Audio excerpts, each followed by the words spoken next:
the other thing is, okay, so I have a couple recommendations for some books. And so the idea here is that you say, okay, I'm going to make a little bit of my work my hobby. I'm going to adopt, I'm going to recognize the fact that, you know, there's a little bit of this where it's a lifelong learning experience. So one book I'd recommend is Chris Sterling's Managing Software Debt. This is an excellent book. I have this on PDF. I've stopped buying hardbound books. They're all PDF now for me. It's a fantastic book. So part of what Chris does here is he talks about sources of, he calls it software debt, because he's taking a broader look at this topic.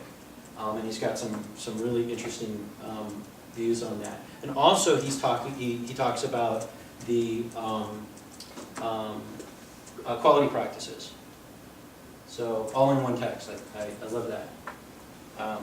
Another book I'd recommend is the Head First Design Patterns. So I've got the Goff book myself. This is really dense stuff. It's very academic stuff to start with. What I like about this is, even though it's a little bit watered down, it's a much more accessible treatment of the design patterns. Why design patterns? Because getting a sense for what good shape looks like, and being able to start thinking beyond just lines of code and more in terms of patterns. Let's see. And then of course, Martin Fowler's Refactoring Text. I love this book. Chapter 3 has bad smells in code. This is fantastic. It comes from Grandma Beck. The bad smells in code. Has anybody heard of Kent Beck? Okay. So the quote is, "If it stinks, change it." Code smells. Great stuff in here. Long method.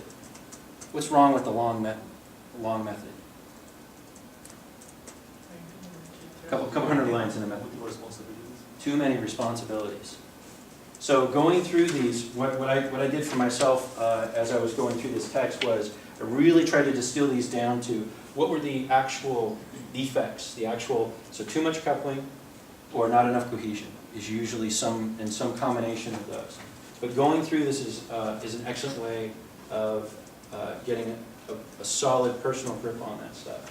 And then also the refactorings in here are a fantastic way of showing how tests can really save your hide. And how you can make significant changes in your software and be safe. Love this book. Okay, and if you only bought one book, it would be, in my opinion, it would be The Pragmatic Programmer. This book changed my career when I read this. And what it did for me was, it really upped my game in terms of what I needed to take responsibility for. So I no longer, for example, I no longer write any code that's not in a version control system somehow. Saves my hide. One of the pieces of advice in here is about learning how to sling text like it's nobody's business. Because a lot of what we do is dealing with data, sometimes in raw format. And having, for example, I didn't talk about this yet. So one of the sources of technical debt is doing tasks manually that could have been automated, right? Like builds and deploys. A lot of what I see prevents us from being able to do that is the actual skill of scripting this automation. So picking up language like Ruby, doing some bash scripting,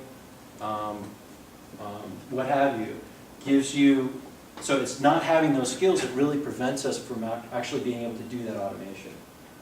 And this is something I see teams struggle with. It's that, well, we really want to do that automation, but it's going to be so much work to get to that point. So part of what I walked in the door with was that I knew that I needed to be able to have that skill. So to me, this is a professional programmer's Bible. Let's see, and that's it. All right. What's stuck for you tonight? What comes to mind that you enjoyed, you didn't like? We're gonna walk away with